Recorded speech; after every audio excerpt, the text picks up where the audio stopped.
Well, welcome back to the Prospect Hub. We're talking about Mets prospects, and one of the things we've talked a lot about here is the Mets building a very good farm system. The Mets currently do not have an elite player in the system, but they have some very interesting players that have a lot of potential. There was an article put out by SI. I'm going to read you it. I thought it was interesting because we're starting to see some things sort of happen with the farm system. I mean, obviously, Mark Vientos was a big example of a player that was a good prospect but had some issues, and he had a big 4 months last year and had a big postseason for the Mets last year as well.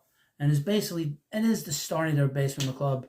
And the Mets have a good chance to have other players come along to varying degrees of success, but we'll see. But before we get into this video, I need you to hit the subscribe button. And here we go with the SI article. The Mets created an elite minor league system. Mets owner Steve Cohen discussed wanting to be the East Coast Dodgers when he initially bought the team, and it seems like the Amazons are well on their way. Well, we'll see. On Tuesday, this is interesting, Mets Senior Vice President of Player Development,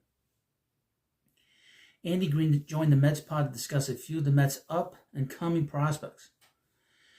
The most interesting takeaway from the interview has to be how Green discussed top pitching prospect Brandon Sprout and his growth after being called up to AAA. Now, a couple of things about Sprout.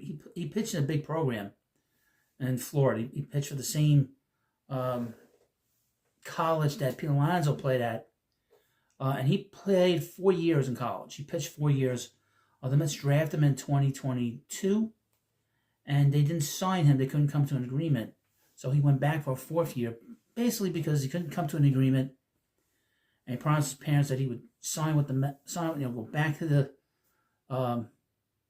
back to college for the last year. So he's a 4-year college player. So that extra year of experience, I think, is helping him.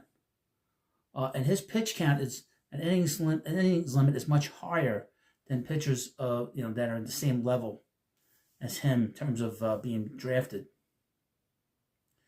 Quote, when a guy flies through the system like he did last year, you actually want to get them to a point where they find some real challenge, Green said. I think in his last out in AA, he punched the world. It might have been 12 straight guys or something insane. Then he got to AAA and he had a hiccup. From a developmental perspective, you actually see that as a good thing, because it is going to come in a big league uniform at some point in time. And you can always go back to the experience in the minor leagues where you conquered that, Green continued. It steals the resolve of the players when the first time they struggle is in a big league uniform. We love for everybody to have that, to fight through something. And to see the way he has come into camp this year, it is exciting to see him go through that first taste of struggle. Every single player in the history of the sport has had struggles in the majors. Some have succumbed to them, but for others, it has turned them into the players we see today. And obviously, they mentioned here are Mark Vientos. After struggling his first 2 seasons in the big leagues, Vientos had a murky future with the Amazons. Now, I would mention, I felt that in 2023, he had proven everything he could in AAA. And I felt that the Mets' former general manager, Billy Epler, didn't really believe in him. And instead of playing him and DHing him on a regular basis, they anchored themselves down to a guy like Daniel Vogelbach, who had no future. And he wasn't anything of note. And I really felt that hurt the season. That hurt them in 2023, obviously.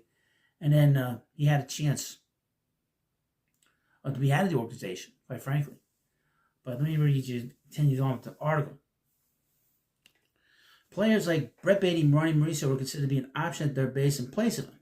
Then all of a sudden, the Angels had a magical moment when he hit a walk-off home run against the St. Louis Cardinals last April. He was then optioned back to AAA just 2 days later. But like Green had mentioned above, this was a mental hurdle for a player to overcome and show their true colors. He then returned to the ball club 2 weeks later and never looked back, including having one of the most memorable postseasons today. He just completely destroyed teams. That is something that never happens to the Mets, and yet it took place in year 1 of David Stearns' leadership. Could we see this happen with other players such as Brett Baty? We're going to find out, because they're going to play him a lot. They're going to really play him a lot now. Where will he play? Well, let's get into it. Once a highly rated prospect, Baty has struggled immensely in his short career in the big leagues. so far in spring training, we have seen Beatty elevate his versatility in the field while having multiple hits at the plate. Something that was a big concern of the 25-year-old was his lack of hard contact.